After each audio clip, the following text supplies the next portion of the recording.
নির্বাচন নাই। আপনাদের জন্য অপেক্ষা করছেন সেই দক্ষিণে বঙ্গোপসাগর। এছাড়া কিন্তু আপনাদের পালাবার কোথাও জায়গা নেই।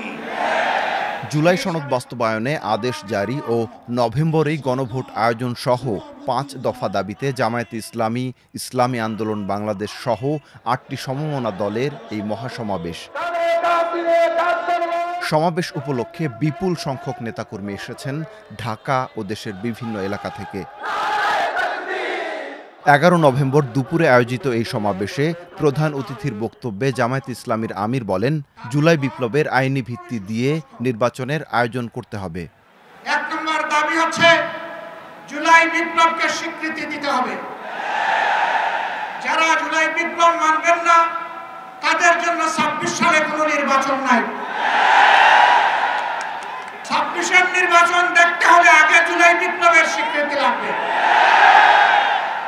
আর জুলাই বিপ্লবের স্বীকৃতি দিতে হলে জুলাই সনদের আইনি ভিত্তি দিতেই হবে। এই আইনি ভিত্তি ছাড়া কোনো নির্বাচন অনুষ্ঠান হওয়ার কোনো সম্ভাবনা নেই। কখন হবে এই আইনি ভিত্তির গোড়াপত্তন? এদেশের মুক্তিকামী মানুষের কথা একটাই, জাতীয় সংসদ নির্বাচনের আগে গণভোট অনুষ্ঠিত হতে হবে।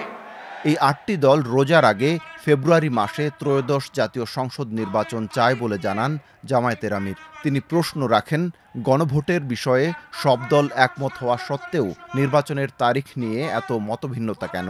জাতীয় ঐক্যমত কমিশনে গিয়ে সকল দল আমাদের মতামত দিয়েছি। এরপরে সংখ্যাগরিষ্ঠ দলের মতামতের ভিত্তিতে একটা চার্টার তৈরি হয়েছে। এটি হচ্ছে গণতন্ত্রের কথা যে সংখ্যাগরিষ্ঠ যা বলবে বাকিরা তাই মেনে নেবে। কিন্তু আমরা দেখলাম না, কেউ কেউ তা মেনে নিতে রাজি নন। জুলাই সনদেই যদি আপনি গণতন্ত্রের প্রতি শ্রদ্ধা না দেখান, জাতীয় নির্বাচনে আপনি শ্রদ্ধা দেখাবেন কিভাবে? জনতা কি চায় কান পেতে শোনার চেষ্টা করুন। যদি এই ভাষা বুঝতে ব্যস্ত হন তাহলে নিজের পরিণতির জন্য যে বুঝতে ব্যর্থ হবেন তাকে তৈরি থাকতে হবে। সমাবেশে সভাপতিত্ব করেন ইসলামী আন্দোলন বাংলাদেশের আমির সৈয়দ মোহাম্মদ রেজাউল করিম। বিএনপি যে জাতীয় নির্বাচনের দিনই গণভোট চায় সেটিকে উদ্দেশ্য করে তিনি মন্তব্য করেন, দলটির উদ্দেশ্য ভালো না।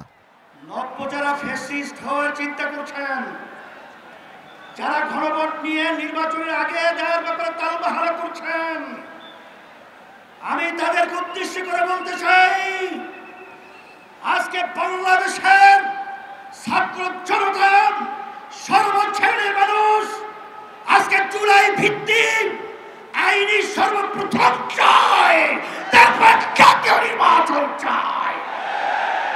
কিন্তু আপনারা যদি এই জুলাই সনদ আইনি ভিত্তি দেওয়ার ব্যাপারে দড়িবসি করে থাকেন, আমাদের বাংলাদেশের ৩ দিকে ভারতের কাঁটাতারের বেড়া, কিন্তু আপনারা পালাবেন কোথায়?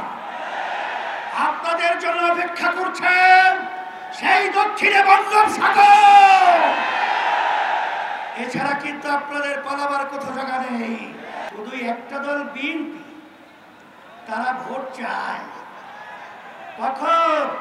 জাতীয় নির্বাচনের দিন। বাংলাদেশের মানুষ বুঝে গেছে আপনাদের উদ্দেশ্য ভালো না।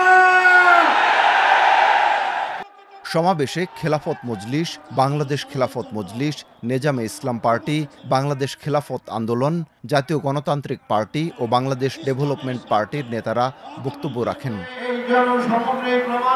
নেতৃবৃন্দ জানান, শিগগিরই ৮ দলের শীর্ষ নেতারা বৈঠকে বসে পরবর্তী কর্মসূচি ঘোষণা করবেন। এছাড়া কর্মসূচি বাস্তবায়নে নেতাকর্মীদের তৈরি থাকারও আহ্বান জানানো হয়।